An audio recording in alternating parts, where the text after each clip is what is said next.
Okay, so this is the final set of questions for the third movement, movement 3, and this number is question 17. The bars are bars 94 to 104, so this is just the very final section. It's all on page 60 of the score, which is quite nice. So it's just one page to look at, not even a full page, just 11 bars. So let's get started. So A, what happens at the end of this section? So what happens at the end of the piece? If you know the answer to that, then pause the video. But if you're not sure or you want clarification, then what you should know is that at the end of a trio, you go back to the start of the minuet and you play it through without the repeats. And that is standard procedure. So that's something that you really should have in your knowledge already, in your existing contextual knowledge. But also, you know, you've got the score in front of you. So if we look at what it says,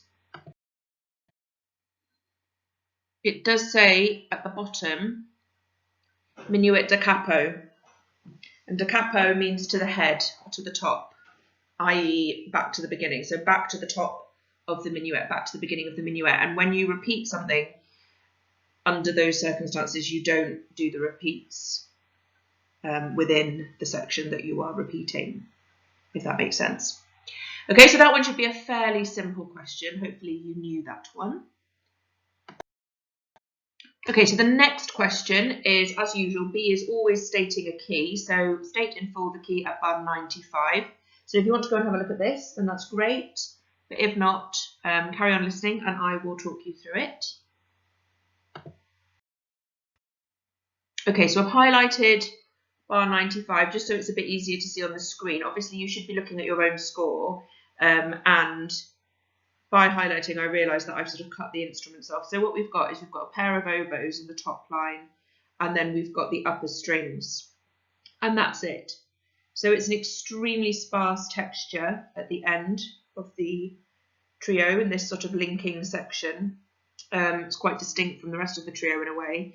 And we've got these higher instruments, this higher register of sound. So there's not that much to go on.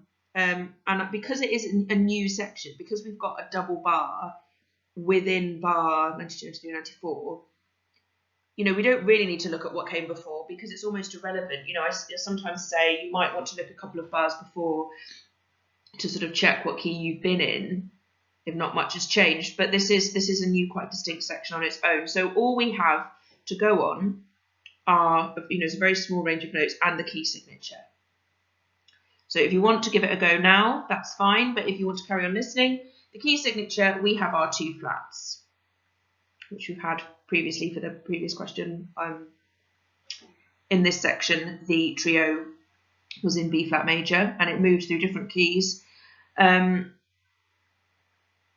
flats, we should automatically be thinking B flat major, unless it's in the relative minor, where we would have F sharps because it would have moved to G minor, or unless there has been a modulation. But if we look at bar 95, we haven't got any added accidentals. The lowest note is what's being played on the violin 2s, which I shall highlight, is a B flat. We've got an F over a D, we've got a D and an F, and a B flat and a D. So all the notes being played in that bar are from the B flat major triad. So there is nothing to suggest that it is anything other than B flat major. So I hope that one was fairly simple for you. Right, so we're now on to question C, which is the one where we have our little table of harmonic features and we have to look for them.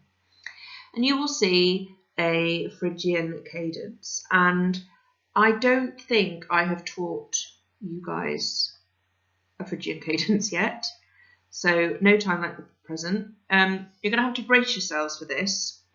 A, because it's semi-complicated. B, because it links closely to something that is even more complicated, and I wouldn't say semi, I would say is fully complicated. And C, because actually I don't really think there is a Phrygian cadence in this section. It's not the semi-complicated option. It's actually what we're seeing is the fully complicated option which is not a Phrygian cadence. It's something else that I'm going to talk to you about in a minute. So I have actually contacted Educas about this, and they agreed with me. So that was hugely reassuring, because I was pretty certain that I must be wrong, but I wasn't. But anyway, we're going to do it. We're going to talk about it. We're going to use this as a chance to sort of learn about some pretty complex harmony. I mean, this stuff is really hard, I think. So brace yourselves. Right, so a Phrygian cadence. Now, a Phrygian cadence is a type of imperfect cadence.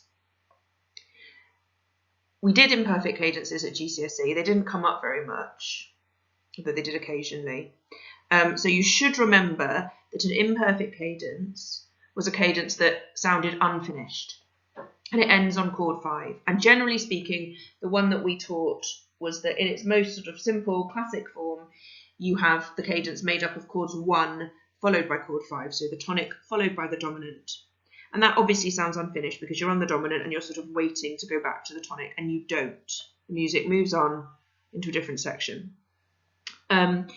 We also looked at interrupted cadences, if you remember them, and those are the ones that tended to move more significantly, so it sounds like an interruption, obviously.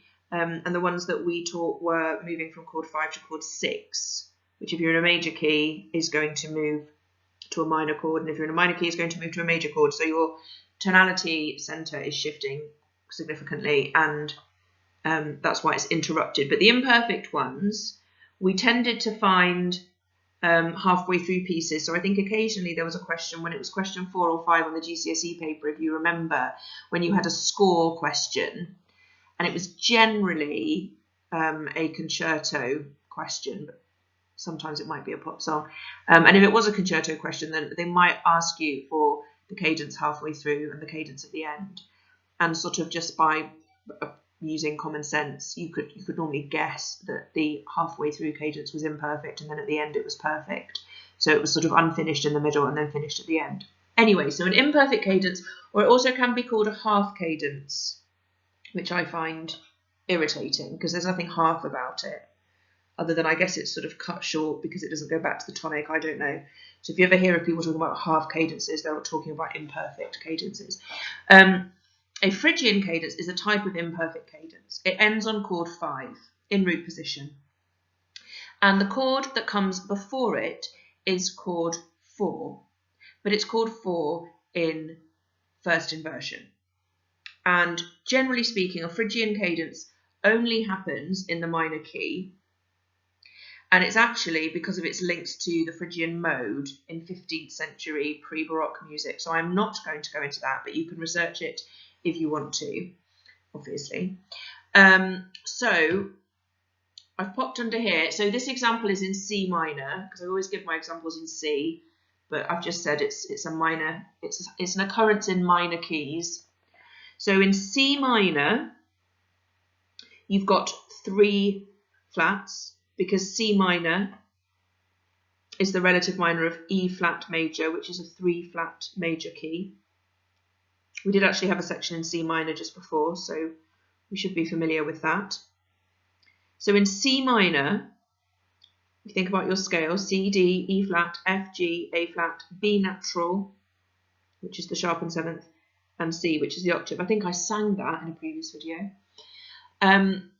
Chord 5, where the cadence is going to end, is going to be G, B natural, D, which actually sounds as a major chord because of the B natural in the middle, so it will sound major. So it sounds quite interesting. And the one before is chord 4. So in C minor, chord 4 is a minor chord, which is an F, A flat, C. Just in the same way that in C major, chord 4 would be F, A, C, but in the minor, A's are flattened. So it's F, A flat, C. However, it's in first inversion. So as you can see on the Roman numerals underneath here, I'm going to highlight it, this guy, the B denotes that it is in first inversion. And remember, if it's being written in figured bass, it would say 6. So it would say chord 4 in Roman numerals, and then it would say 6, then figure 6. Or B, or it might say to you, it's in first inversion. So rather than having the F in the bass, we have the A flat in the bass. And as you can see, what is really sort of distinctive about the Phrygian cadence is that the lowest part, because you have the flattened 6th degree of the scale, which is this A flat, so the middle note from the chord 4 triad, falling down to the 5th degree of the scale, the dominant, because that's always in root position, that chord, you have got a semitone drop. So that's A flat down to G. And that semitone downward movement is what really defines the Phrygian cadence. Depending on the voice writing, you can also have the C, so the tonic note in the chord 4B, moving to the 7th degree of the scale, which is the middle note of chord 5. So generally it's quite a chromatic sounding movement because you hear that falling semitone. Now it's simple enough to find a Phrygian cadence. You therefore look for a semitone drop in the bass line. And once you find that, you establish what key you're in, and you double check that you have got chord 4 in that key, but in first inversion, followed by the dominant chord, chord 5. And also that it's a cadential point, obviously. So that's how you find a Phrygian cadence. So I'm going to talk a little bit more about what I was saying, and that there is something slightly more complicated that we need to add on to that. If you want to stop though and go and see if you can find that, you can give it a go. However, you're not going to find that exactly. There's something not quite right, which is why I don't think it actually really is a true Phrygian cadence. So you can go and have a look if you want, or you can carry on listening. So what you might recall is a worksheet that I gave you a while back on chromatic alterations that prepare for the dominant. This is not the same as dominant preparation as a harmonic concept, but chords which precede the dominant or prepare for the dominant, or sometimes are referred to as having a subdominant function and are usually built around the subdominant chord, chord 4, are chords such as Neapolitan sixths and augmented sixths. And we have our Italians and our French and our German augmented sixths. And we need to know about the German augmented sixths because it's Haydn, and those are the ones that he used, obviously, because he was German. And I'll just remind you, what was on the sheet that I gave you was this. So if you find your chromatic alterations, prepare for the dominant sheet. The bit on augmented sixths was all about the fact that an augmented sixth chord, and we'll look at the German ones, and luckily the example I used on your sheet, it shows you the top line, this one, is in C major, but this one under here, the lower one, so look at this, is in C minor as well. So both these examples are in C minor, so that makes it easier to compare. And if you look at the German augmented sixths, so that, I know it's not come out very clear, but it's got a plus sign in front of the six, which means it's augmented. The German augmented sixth was a chord that was built around chord 4. So if we're in C minor, just as we've done over here with this guy, if we're in C minor, chord 4 is C, D, E, F, so it's the F, A flat, C chord. But what the German augmented sixth was, to make that interval augmented, it sharpens the 4th degree of the scale, and it puts it at the top, and it puts the chord in first inversion, just as a Phrygian cadence does. So the interval difference between that bottom note and the top note of the chord is an augmented sixth, because it has extended the interval by sharpening the 4th degree of the scale. So in this example on the right, we have an F sharp at the top. So we are in C major. Sorry, we're not in C major. Stop, brain's getting confused. We're in C minor. We've got A flat, so look at our key signature. We've got the 3 flats. We've got A flats at the bottom. We've got a C, we've got an E flat, but we have a sharpened 4th. And it also says it just over here to the right. So a sharpened 4th degree of the scale. C minor, C, D, E, F. F is the 4th degree, we've sharpened it. And we have our flattened 6th automatically because in a minor key, the 6th degree of the scale is flattened. So in C minor, you do have A flats because that is in the key signature of the relative major, which is E flat major. Hopefully you are still following. I think I'm following myself, just about. So if I zoom in on that and make it a bit clearer. Oh, it's kept my yellow. Hold on, I'll get rid of that. Look, I can delete it, I think. Yes, it's gone. Right, so I've just zoomed in, and that's a much clearer one as well. That's a German augmented sixth chord, followed by chord 5, which it would typically always be followed by because that's correct harmony and it's voice leading. So if you compare those two examples, on the left you've got a Phrygian cadence, and on the right you've got a German augmented sixth followed by a chord 5. And they're both in C minor, which has got 3 flats in the key signature. So if you look at both of them, you can see obviously that where the notes are is a bit different, but what they both have in common, crucially, is this falling semitone in the bass. So you're actually looking for the same thing, and that's why I said you might recall this. You might recall this falling semitone that we're just talking about with the Phrygian cadence is actually what you also look for when you're looking for a German augmented sixth. But that would just be, you're just looking for the one chord, which is this one. But you'd know it was a German augmented sixth because it always precedes chord 5. And if it doesn't, there's something very wrong with the harmony. As you can see, though, there is one note that is different. This note here, by the way, should be a B natural because this example hasn't got a key signature. It's just got the accidentals written on it. But the reason it hasn't got anything next to it is because it's a B natural. So it's not that one. The note that is different is this guy. Because, as I said, for an augmented sixth, you sharpen the 4th degree of the scale. So the F is sharpened. If you look over on the left, the Phrygian cadence, you don't have the sharpened 4th degree of the scale. It is just as it should be, the normal 4th degree of the scale as you would find it. So actually, what we have in this passage between bars 94 and 104 is a German augmented sixth chord followed by a chord 5.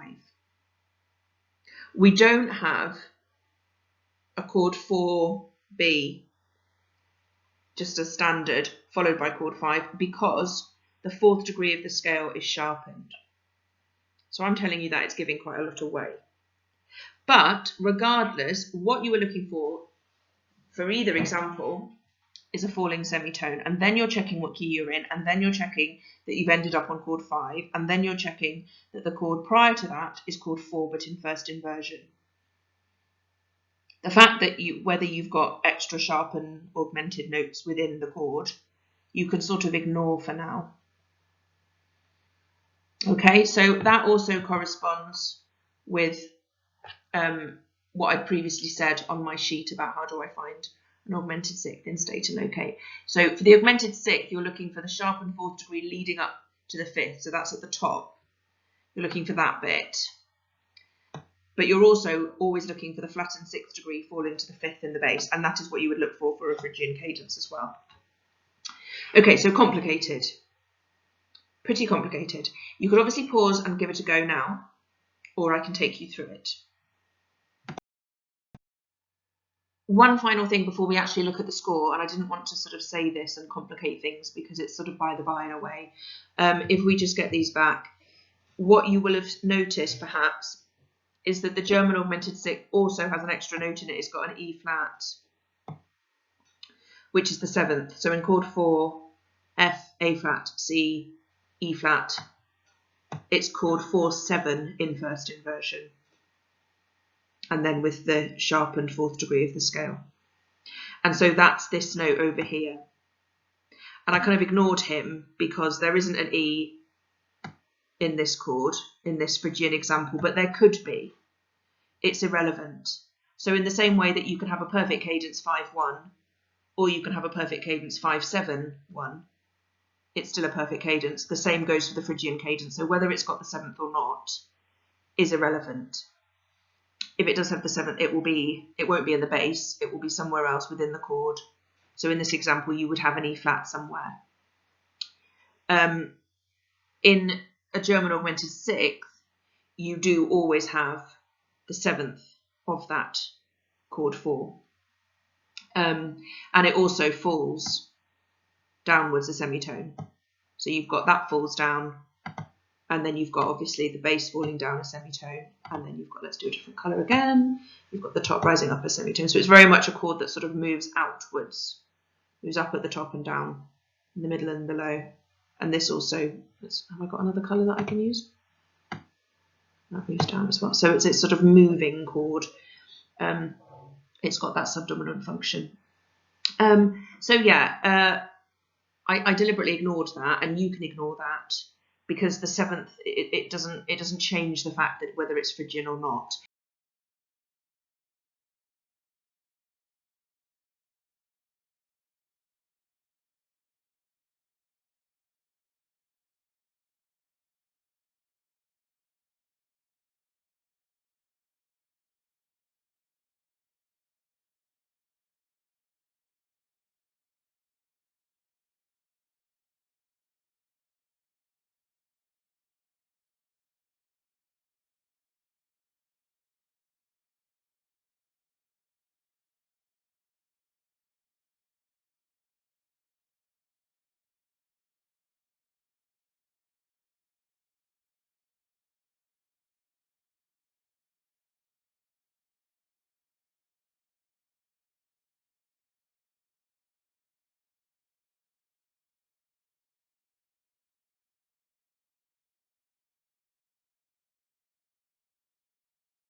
Right, so here is our music. We're going to look at the lowest part, and we have got here repeated B flats, and we've already established that the key here was B flat major. So I'm not too worried about that. If we then come down here to bar 97, unfortunately, our lowest part is the violas. So you've got to work out what that note is. And I'm going to tell you it's a B. So it looks like it's going to be a C, because your brain will automatically think bass clef. But this note here at the start of bar 97 is a B, or a B flat, obviously, because we've got B flats in our key signature. So we carry on, and we've got B flat, B flat, B flat, B flat, B flat, B flat, and then it has moved down to A.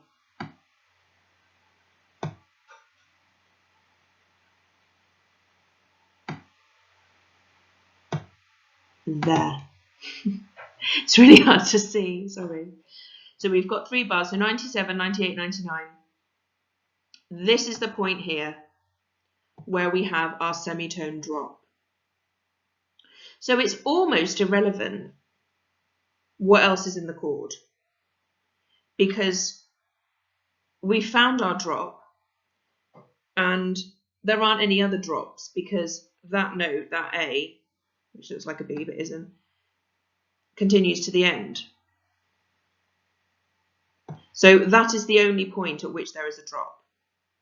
Now, I deliberately wanted you to look at the viola part. Actually, if you move up and look at the bassoons, which are written in the bass clef, which is much easier, they are doubling. They don't double from bar 97, but they come in at bar 99 and they play 3 B flats. So they join in and then they move to the A as well. And their one is sustained rather than repeated. So again, so down here, this is your Phrygian cadence, because it's the only place there is a semitone drop. But it's not really a Phrygian cadence, it's a pretty loose version of a Phrygian cadence, because it's a German augmented 6th chord followed by chord 5. And if we look closely, we can find those notes if you're interested. So perhaps we'll just look at the top section, we'll just look at this bit. We can ignore the strings, because the viola part, it does make it difficult. It does make it hard to concentrate when you're having to transpose as well. Okay, so we've got B flats and moving to A. So our chord, our second chord, we know for it to be a Phrygian cadence or an augmented 6th chord followed by another chord, that other chord is chord 5. We know that we're moving to chord 5. And so the notes that we've got are A's, E's, A's in the oboes, C sharp, and then the flute part goes C sharp, E, A. So it's pretty hammering the chord of A major. And we know to have a Phrygian cadence, it's asking us to find a Phrygian cadence. It's got to be in a minor key. So chord 5 being A major means we could be in D major, but we could also be in D minor, because chord 5 in a major key, in a minor key, is major. So it's D minor. It's D minor, which is the dominant minor key from B flat. So it is connected. It's connected enough for it to have moved to this point. We've also got the fact that this is dominant preparation, because we're ending this piece on an A major chord with a pause, and we're returning to the start of the minuet, which we know is in D major. So what a brilliant way to return it. Rather than going into A major and having a perfect cadence and an A major chord, and then moving back from A major to D, so moving from that 5-1 step back to the start of the minuet, what he's done is he's gone into D minor and ended imperfectly. And that's why it sounds so good going back to the start of the minuet, because if you'd finished the trio with a perfect cadence, it wouldn't have made as much sense musically. So, you know, it's very clever, the harmonic choices. It's very far from random. Okay, so we are in D minor, and our chord 5 is an A, C sharp, E. So in D minor, whether we're looking for an augmented 6 or a Phrygian cadence at this stage, I don't really care. We're looking for chord 4 in first inversion, in either. So in D minor, chord 4, D, E, F, G. Chord 4 is a chord built on G, and we're going to have a G, a B, flat, and a D. G, B flat, D. That's chord 4. And it's in first inversion. It's chord 4-6, or it's chord 4B. So G, B flat, D. The B flat is the note in the bass that then drops the semitone down to the A, which is the root position of chord 5. And that's what we found. We've got our B flats dropping down to our A. So the other notes in the chord above the B flat, we should have G's and D's and more B flats. And that's where we get into a slight problem, because we have D's. The viola is obviously doubling the B flats. We've got a D here. We've got a D here. We've got an F in the oboe part. So it's they've thrown a 7 in, which then resolves down in the next bar. So it's a typical use of a 7th, sort of suspended and resolved. In the top part, we've got an F as well. No, we haven't. We've got, sorry, I can't see. We've got a D. So we've got lots of Ds and B flats, but we don't have a clear G. Instead, we have G sharps. So in D minor, the 4th degree of the scale, D, E, F, G, is sharpened. So that's why this chord in bar 99, this one here, and I'm going to go back up again, whee! This chord, bar 99, which is all one chord, that is a German augmented 6 chord. So if the question had asked you, find the German augmented 6, then that's a perfect example. It's asked you to find a Phrygian cadence. And I know, I've told you that these State+Locate questions were created by a teacher rather than Educas. But what's a little bit worrying is that Educas had actually put in the teacher notes that you can get hold of from their website to help you teach this. They'd actually said that that was a Phrygian cadence as well, and I have contacted them, and it has been pointed out that it's not a true Phrygian cadence. As I said, it's more complicated than that because we have a G sharp. Interestingly, in the previous bar, we had a G natural, and it's risen chromatically. So it's kind of, if you could cut bar 99 out, bar 98 has got chord 4 in first inversion, and then if you jump a bar and you ignore the augmented 6 chord, we then have chord 5 in root position. So that would be a perfect example of a Phrygian cadence. But it's our augmented chord in the middle in bar 99, augmented 6 chord, that sort of messes that up a little bit. So that is why that is arguably our most confusing question yet. And if you manage to find that, and have managed to follow what I've been going on about, then congratulations, because you've done better than me. But yeah, basically the main thing, I'm going to use a different colour, the main thing is this. The main thing is a semitone drop. So Phrygian cadence, semitone drop in the bass, German augmented 6, followed by a chord 5, semitone drop in the bass as well. So actually, it's only one thing to remember for both of those quite complex issues. You will probably want to know the other stuff as well, particularly by the time you get to the exam, so you can double check your answer. But that is how you go about finding it. It's actually a fairly simple thing you're looking for, and it doesn't happen that often. Okay, so we're now on to the next one, which is looking for a diminished chord. And if you want to go and have a look at this yourself, then that's great. If you want to stay with me, I'll explain what we should look for.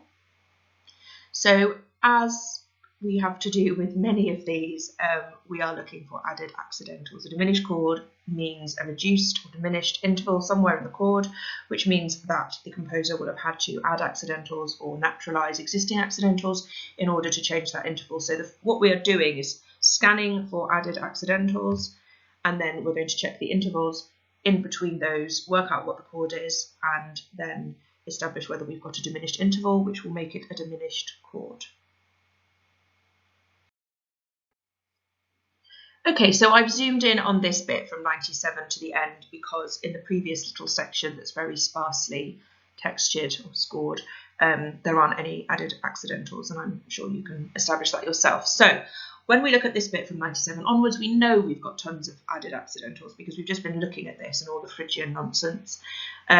We know that in the oboe part, we have got an F sharp added.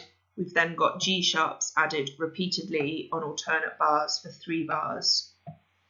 And we also know that what's in the oboe is doubled in the violin 1. And then in those bars in between, we know that we have got added C sharps and E naturals. Now my gut reaction is that C sharps and E naturals, and we've got A's as well, we've got A's in the bassoon part and the bass, that's creating an A major chord, and we know that we end on an A major chord because we've obviously looked at this, the fact that it ends on that dominant chord, so that when we return to the beginning of the minuet, it sort of flows seamlessly. So I'm going to assume that isn't a diminished chord because it's creating a major triad that I'm familiar with, an A, C sharp, E. So my focus is going to be on the chords that have the added G sharps because there are 3 of them, and I'm going to assume that I'm going to be able to find a diminished chord in them. So I'm going to look at the first one in bar 99 and think about what notes I've got. So I have got a D at the top. This is me trying to write with my finger. I've got my G sharps. I've also got an F that's clashing nicely in the oboe 2 part. I need one of those pen things that you can write with. I don't have that. I don't have a mouse either. So this is an F underneath. We've then got a D repeated here, which I'm not too worried about. Just there. Underneath in the bassoon, we've got B flats. And then we know that everything underneath in the string parts is doubling. We know that the violas, they look like they're playing Cs, but they are also playing B flats because we've obviously just analysed this and the fact that it then drops down a semitone here. Okay, so looking at this chord, let me write in. If when you write in the notes, you've then got to think, well, what triad can I form? Or can I form a triad with a 7th on top? And the one that you should come to is G, B, D. So G, B, D, or in the minor, G, B flat, D, would then have an F on the top as a 7th. So that would be a G minor 7th chord. And obviously, the added accidental that we're focusing on is the added G sharp.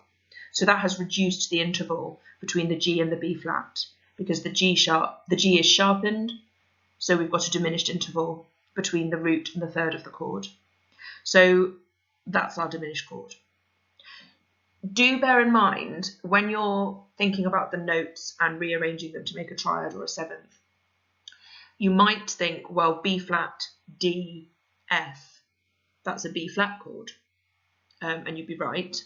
But then if you had another note in that chord, you would have a 7th usually, because we're not having sort of suspended other notes. If you've got a seventh added, it would be an A. So you would go B flat, D, F, A.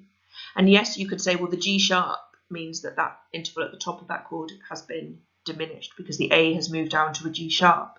But if you are diminishing a chord that is meant to have an A in it, and you are bringing that top interval down, the A would be written as an A flat.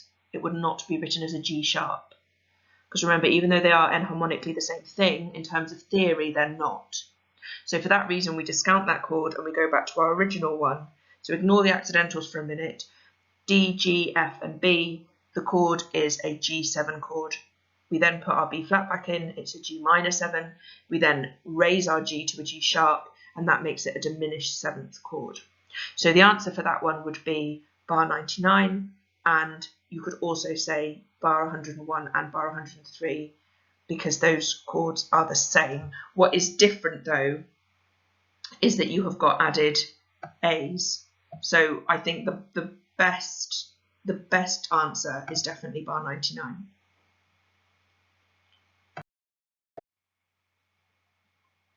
Okay, so the final one says you need to find a G6 chord. And I looked at this for ages because I thought they meant a G with a 6. So that would be G, B, D, and then an E in the chord. And there isn't one of them on the score. And I then realised that this meant a G chord in first inversion. They've just not written the 6 as a little number, and it should really be smaller or subscript. So it's a figured bass 6. So what that means is it's a G chord, but we've got the middle note of the triad in the bass, which is a B, or we know that this is going to be a G minor chord and it's going to be a B flat in the bass.